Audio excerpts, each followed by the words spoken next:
Bonjour à toutes et à tous, j'espère que vous allez bien. Aujourd'hui, je vous présente ma vidéo sur le cours qui est intitulé Culture de l'image. Ce cours, c'est un support pédagogique en ligne destiné aux étudiants de première année master, spécialité presse imprimée et électronique. Ce cours a été réalisé par Dr Mikidesh Iman Hajar, maître de conférence classe B, enseignante à l'université de Abdelrahman Mira Bijaya, faculté des sciences humaines et sociales, département des sciences de l'information et de la communication. Voilà mon adresse email iman.mikidesh@univ-bijaya.dz. À propos du module culture de l'image, coefficient 1, crédit 1, durée d'enseignement semestre 2, volume horaire 45 heures, modalité d'évaluation, c'est un examen en présentiel. Les objectifs du module. Le premier objectif, définir les concepts essentiels de la culture de l'image, démontrer aux étudiants les différents types de l'image photographique, expliquer aux étudiants l'importance de l'image dans la presse classique en général et dans la presse électronique en particulier, identifier les principes fonctions de l'image et son impact sur le récepteur, créer un espace interactif entre l'étudiant et l'enseignant, évaluer les compétences des étudiants à travers un examen en présentiel. Les prérequis du cours Culture de l'image. Pour pouvoir tirer le maximum de ce cours, il faut avoir des connaissances sur les éléments fondamentaux du domaine journalistique en général et le domaine de la photographie médiatique en particulier, maîtriser les différentes techniques d'analyse sémiologique d'une image médiatique, savoir faire un débat interactif entre l'enseignant et l'étudiant pour avoir une vision critique sur le module culture de l'image. Donc, voici mon plan du cours. Le cours est divisé en 3 chapitres. Le premier chapitre est sous le titre « La culture de l'image et son importance dans les médias ». Donc, il contient 3 sections. Deuxième chapitre est sous le titre « L'image de la presse et son impact sur le récepteur ».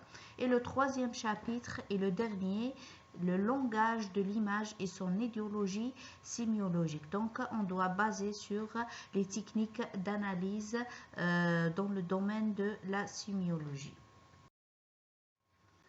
Ici, en passant à la carte conceptuelle, donc la carte conceptuelle du module culture de l'image, elle contient tout le détail sur ce module. Introduction. Depuis toujours, l'image est placée à côté du texte pour clarifier le sens des mots. C'est un lieu commun très répandu. Les images sont très faciles à comprendre. Les récentes recherches en neuroesthétique confirment cette idée. Nos neurones sont programmés pour comprendre le sens d'une image, comme une photographie, une illustration ou un tableau.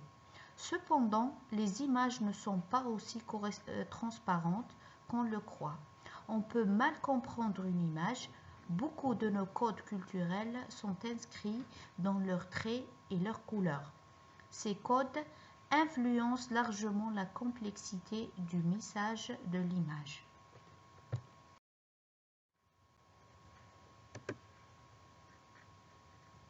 Chapitre numéro 1. La culture de l'image et son importance dans les médias.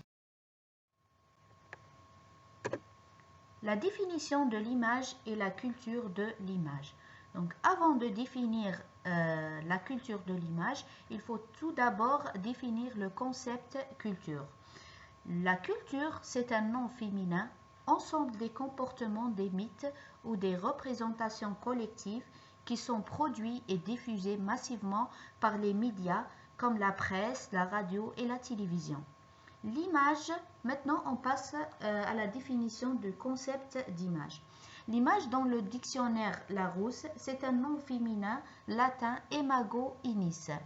Image de marque dans une entreprise, c'est la représentation qu'une marque ou une firme commerciale essaie d'imposer au public ou degré de réputation qu'elle acquit.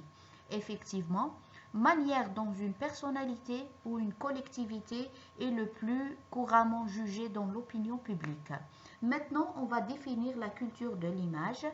La culture de l'image dont la stratégie consiste à avoir la généalogie et les fonctions de la vie quotidienne à travers le point de vue de la consommation d'images. Donc, en général, on peut définir la culture de l'image par l'ensemble des techniques qui étudient les comportements qui sont diffusés par les médias comme la presse, la radio, la télévision et bien sûr les nouveaux médias comme les réseaux sociaux. L'importance de la culture de l'image médiatique. L'image est devenue un discours médiatique et un format interactif. L'image représente un lien entre la réalité et la pensée, entre le sens et la raison. L'on vit dans le monde des images qui définissent sa vision sur la réalité, la nature et ses relations sociales. Le discours est un échange entre deux parties, c'est-à-dire l'image de chaque partie dans l'esprit de l'autre. Par exemple, on voit les guerres, les conflits entre les pays sont des conflits entre des images contradictoires créées par les médias et la culture. Maintenant, on passe aux différents types de l'image. Donc, il y a le premier type, le cinéma, deuxième type, la photographie, troisième type, l'illustration et le quatrième type, c'est la peinture.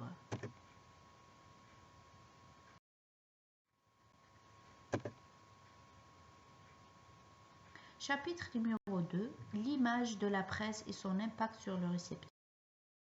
Voilà les grands principes de la culture visuelle. Donc, on a le premier principe, c'est la prise de vue. Deuxième principe, c'est le photographe, auteur et technicien. Le troisième principe, c'est l'image photographique. Les fonctions de l'image visuelle. Donc, on a plusieurs fonctions. La première fonction, c'est la fonction de l'information. Deuxième fonction, c'est l'illustration. La fonction argumentative, la fonction narrative et la fonction symbolique.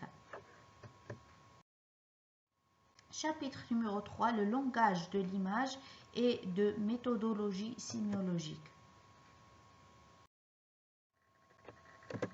La sémiologie de Roland Barthes. La sémiologie de Roland Barthes est un domaine scientifique attaché à la linguistique. C'est dans les années 1960 que Roland Barthes fonde la sémiologie de l'image, proposant le support visuel comme objet d'étude. Selon cette discipline, il existe une unité entre le visuel et sa signification. L'élément porteur de sens ou le signe comprend un visuel que le spectateur perçoit et une image mentale immédiatement associée à cette perception. Définition de la sémiologie de l'image. Donc, la sémiologie est l'étude des signes linguistiques, à la fois verbaux ou non verbaux. C'est l'étude des systèmes de communication incluant ou non les langues naturelles, posées et reconnues comme telles l'institution sociale, code de la route, etc. La sémiologie de la communication, c'est une discipline qui étudie les structures sémiotiques ayant la communication pour fonction, qu'elle soit ou l'u non des langues. Autrement dit, la sémiologie est relative à l'étude générale et des systèmes de signes et des signes de communication.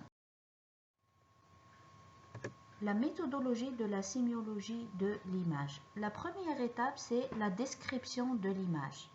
La description de l'image, c'est de faire une analyse formelle du visuel, c'est-à-dire le cadrage, le format, la composition de l'image, espace et la lumière et bien sûr les couleurs.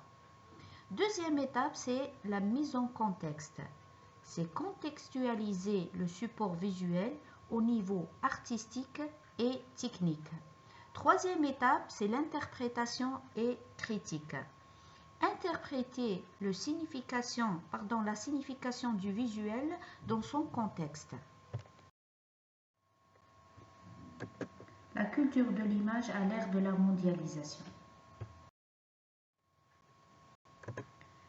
La mondialisation culturelle. La mondialisation ne peut se définir uniquement par les échanges commerciaux. Elle doit inclure l'internationalisation de la production culturelle. La culture se manifeste dans les arts, la religion, les structures politiques, l'éducation, l'organisation du travail et bien sûr la politesse. Bref, dans tous les aspects de la vie sociale. L'association de ces deux termes évoque les débats contemporains sur la mondialisation de la culture comme pensée unique. Donc on peut s'interroger sur les effets de la mondialisation de masse. Les médias sont les principaux vecteurs de la mondialisation culturelle. Aujourd'hui, c'est à travers eux que s'effectuent les rapports virtuels qui affectent une partie sans cesse croissante de l'humanité. La sphère médiatique globalisée constitue un espace virtuel où se définissent les modèles, les styles de vie, les codes et les héros. Donc maintenant, on a les avantages de la mondialisation. Le premier avantage, c'est l'apparition de la culture de l'image virtuelle. Aujourd'hui, à travers l'utilisation des supports